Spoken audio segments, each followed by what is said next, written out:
joie. Oh, nous voici rassemblés en ce lieu pour te célébrer Jésus, pas célébrer les hommes, pas célébrer le gouvernement, mais nous te célébrons Jésus-Christ de ressuscité. Alléluia. Seigneur, prends notre attention ce soir, ce matin. Que notre affection, Seigneur, se retourne vers toi. Que notre affection, Père, se retourne vers toi. Prends la première place. Je ne cesserai pas. On peut t'abandonner. Ta mère peut t'abandonner.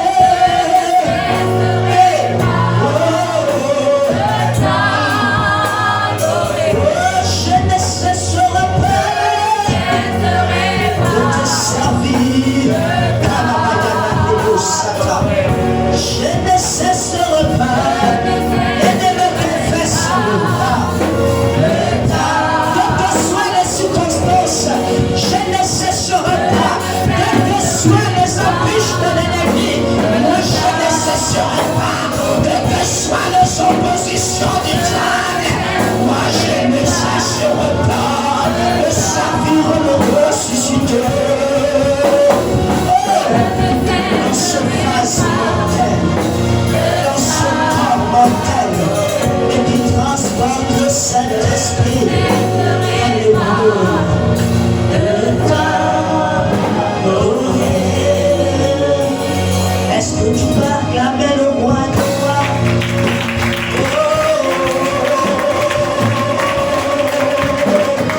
toi royalement sur la tête de tes ennemis.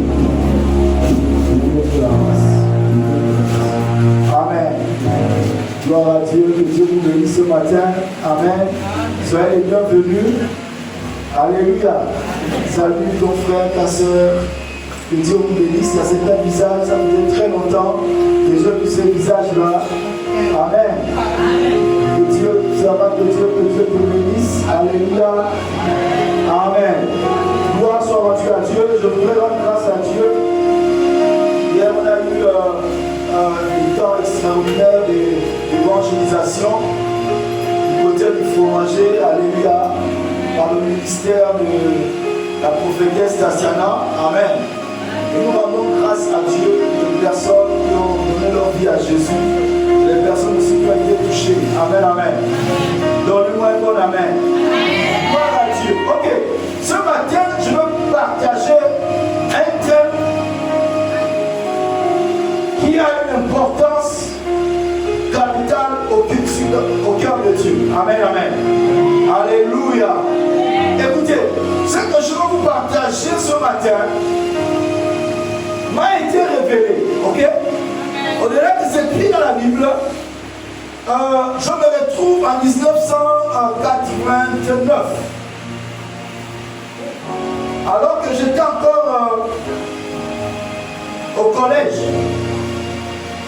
quelque chose va se passer. Et j'avais été empoisonné.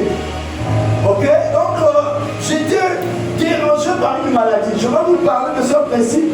La thématique que je vais développer ce matin, c'est simplement ceux qui ont jeté un coup d'œil sur la page, les mystères du calvaire. Et ça, vous comprenez? Les mystères du calvaire. J'en reviendrai. Permettez-moi juste d'introduire. Alors, cette maladie m'avait tellement écrasé et que j'avais connu tout. Je ne sais pas trop. J'ai connu les charlatans. J'ai connu les marabouts. Où est-ce qu'on m'a pas amené? Pour la première fois, j'avais foulé le pied en dédé. C'était cette maladie. Donc, on m'a amené un peu partout, vous vous imaginez. Et pas de solution. Alors, j'étais arrivé à un point où la solution, c'était le suicide. Pour ceux qui ont connu Chibanga, il y a un moment donné, il y avait un collège qu'on appelait comment on appelle ça, le Seine, collège normal qui formait les instituteurs. Amen. Et il y avait aussi l'horizon. À un moment donné, ils avaient mélangé. Donc, moi je me retrouvais en troisième dans cet établissement. Alors, qu'est-ce qui va se passer? Un soir, je me suis enfermé. Et là, dans cet établissement, parce que c'était un établissement de confession religieuse, on nous avait demandé de faire une dissertation sur le mariage chrétien. Et moi, je n'avais jamais fréquenté une église. Je ne connaissais pas, je n'avais jamais attrapé la Bible. Donc la première fois, je vais attraper la Bible, j'irai demander à ma petite soeur, elle qui était une fervente catholique, elle me passera sa Bible illustrée. Alors, je vais m'enfermer dans cette chambre. Mes frères et sœurs, je voudrais vous dire quelque chose. Alors que je ne sais pas trop poussé, puisqu'il y avait des grands titres, je cherchais les grands titres où on parlait du mariage. Mais conduit, je ne sais pas par quoi, je me suis retrouvé dans le livre de Matthieu, exactement au chapitre 27, en train de lire le chapitre 27 de Matthieu. Qu'est-ce qui s'est passé dans cette chambre sans entrer? Je ne saurais vous le décrire, vous le dire. Alors, il y a eu comme un projecteur qui avait été allumé sur moi. Et une fois, ce mythe avait parlé. En disant simplement ce que tu es en train de dire, c'est la vérité. Et lorsque cette voix me parlait, j'étais comme un langage où l'homme ira envoûté par cette voix. Et subitement, je me suis mis à répliquer, mais ce que je suis en train de dire, c'est la vérité. Et ce qui est extraordinaire, c'est ce qui me suivra. Qu'est-ce que j'étais en train de dire? J'étais en train de dire la crucifixion de Jésus. Alléluia. La crucifixion de Jésus-Christ. Alors il va se passer quelque chose d'extraordinaire.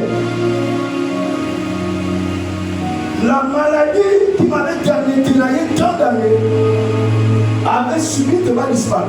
Et il avait fait quelque chose, c'est qu'il m'a plongé comme dans une sorte d'oubli. J'ai oublié cette maladie, mais après moi, je me dis, je ne suis plus malade. Amen, amen. Alléluia. Frères et sœurs, j'ai envie de vous parler ce matin illustré du calvaire. C'est un thème assez important. Et je crois que pour ta vie et pour l'Église, ça a une importance capitale. Mais ce qui est intéressant, permettez-moi juste de compléter. On est en 1989, mais plus tard maintenant, on se retrouve en 1993. Donc je me retrouve maintenant à Libreville. L'histoire se passe à Chibanga. Après, je me retrouve ici à Libreville. Et ce qui est intéressant, frères et sœurs, j'avais déjà Christ dans ma vie. La manière dont le Seigneur s'est révélé à moi, c'est-à-dire que c'était une conversion plus. Amen, amen. Frères et sœurs, mais j'ai connu un autre palier. Dans ma communion avec Dieu, dans ma marche avec Dieu, lorsque un jour, alors que je revenais du collège, avec mon sac, entrant dans ma chambre est 19h, ma chambre s'est transformée. Et je me suis retrouvé au pied de la croix, front contre terre, en train de pleurer comme un enfant. J'assistais au spectacle de la crucifixion. Est-ce que vous comprenez ce que je suis en train de dire? Alors, frère, c'était terrible. Lorsque vous lisez, on ne mesure pas le spectacle. C'est-à-dire que c'était effroyable. Amen. Pour réussir à lever les yeux et regarder, ce n'était pas facile. Il a fallu, il y avait un être qui se tenait à ma droite, et cet être a dû insister 3 fois. Lève les yeux et regarde. Lève les yeux, c'est la 3e fois que je puis lever les yeux. Le sang qui découlait de partout. Et sa tête couronnait l'épine. Ça coulait sur sa poitrine. C'était terrible. Et je pleurais comme un enfant. Et c'était mal dit certaines choses. Amen, amen. C'était m'enseigner certaines choses. Et frères et sœurs, comprenez-moi bien, au sorti de là, j'avais acheté un livre que jusqu'à présent je n'avais pas encore lu. Je me retirais ce livre et je me rends compte qu'il y a eu aussi un prédicateur américain qui avait expérimenté la même chose. Mais lui, il a expérimenté après 14 ans dans le ministère.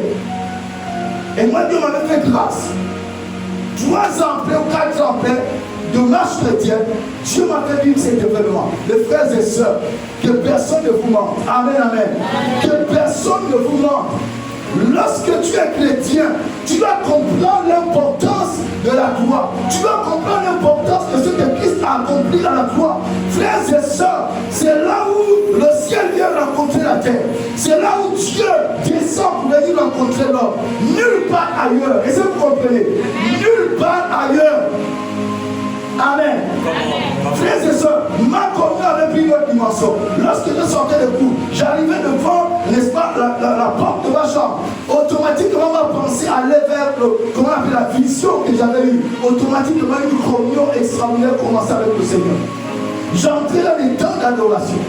Les vacances, vous pouvez te faire 3 jours, je sois fermé dans ma chambre, on ne va pas dehors. Alléluia. Amen. Frères et sœurs, que personne ne vous mente. Amen, amen. Sinon tu passeras du temps.